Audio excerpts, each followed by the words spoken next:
यह घटना हमारे समाज को शर्मसार कर देने वाली भयानक घटना है, जो शब्द कहे जाने वाले समाज के नागरिकों पर एक कलंक है। हमें देखना होगा कि शिक्षा और संस्कारों में हम कहाँ चूक कर रहे हैं, जिससे इस तरह की वैसी दरिंदे पैदा हो रहे हैं, और उसमें हमें सुधार करना होगा, जिससे आगे हम एक बेहतर समाज बना सकें। साथियों नमस्कार, हलचल इंडिया से मैं राजेश सिंह।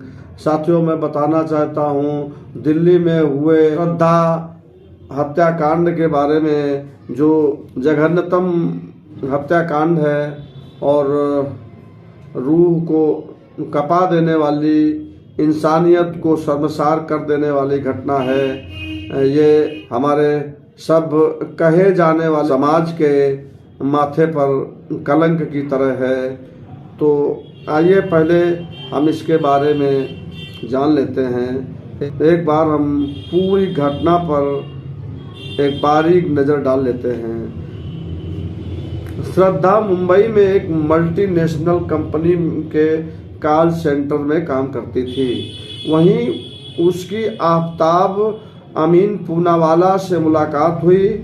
दोनों में प्यार हुआ और लिव इन रिलेशन में रहने लगे। जब परिवार को इसका पता लगा तो उन्होंने विरोध किया। इसके लिए दोनों अचानक मुंबई छोड़कर महरौली के छतरपुर इलाके में रहने लगे।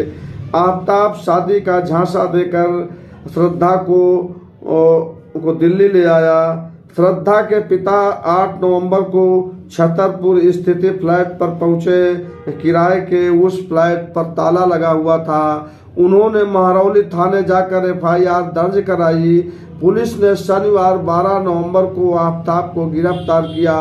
पहले तो वह बोलता रहा कि वह कई महीनों पहले चली गई है, लेकिन पुलिस की शक्ति पर उसने हत्या की बात कबूल कर ली। उसने बताया कि श्रद्धा बार बार शादी के लिए दबाव बनाती थी, इसीलिए 18 मई को झगड़े के दौरान उसने उसका गला दबाकर उसकी हत्या कर दी।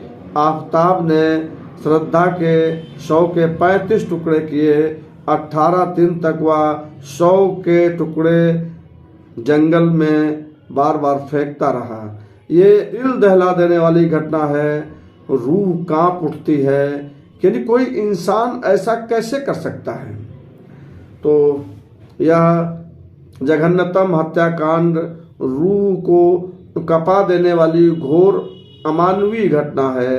आफ्ताब पूनावाला जैसे लोग इंसान के रूप में वैसी दरिंदे हैं। इंसान कहना इनको तो बिल्कुल गलत है, कतई नहीं कहना चाहिए।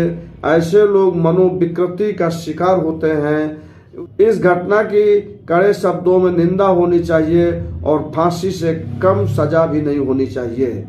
इस तरह के वैसी दरिंदों का कोई जाति और कोई मजहब नहीं होता।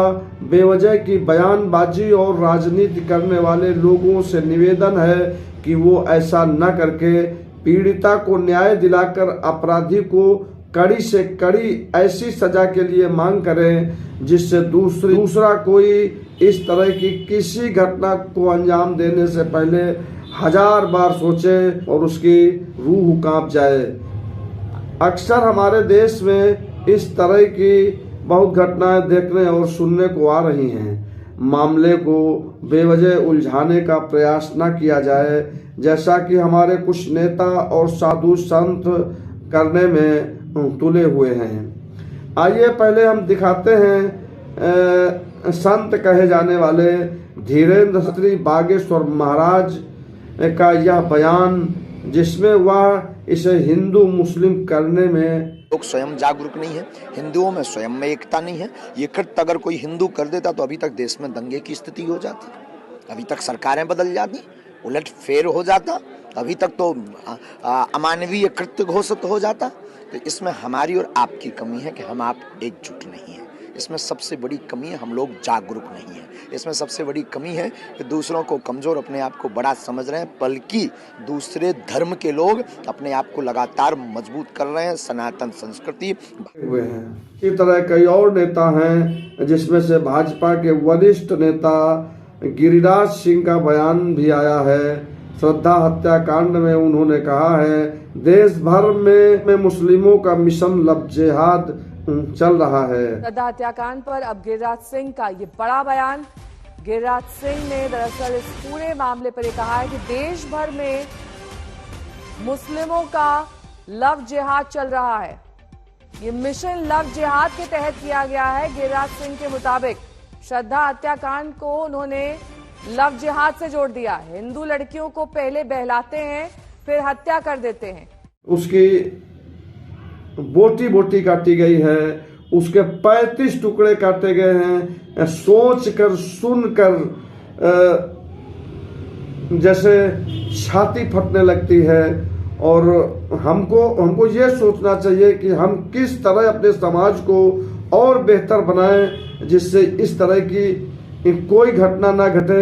यह घटना हमारे समाज को शर्मसार कर देने वाली भयानक घटना है, जो शब्द कहे जाने वाले समाज के नागरिकों पर एक कलंक है।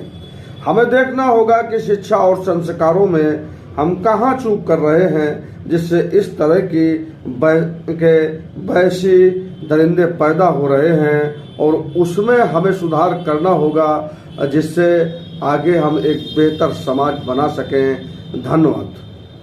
और अभी तक अगर आपने हमारे चैनल को सब्सक्राइब नहीं किया है तो तुरंत सब्सक्राइब करके घंटी जैसी आकृति को अवश्य दबा लें।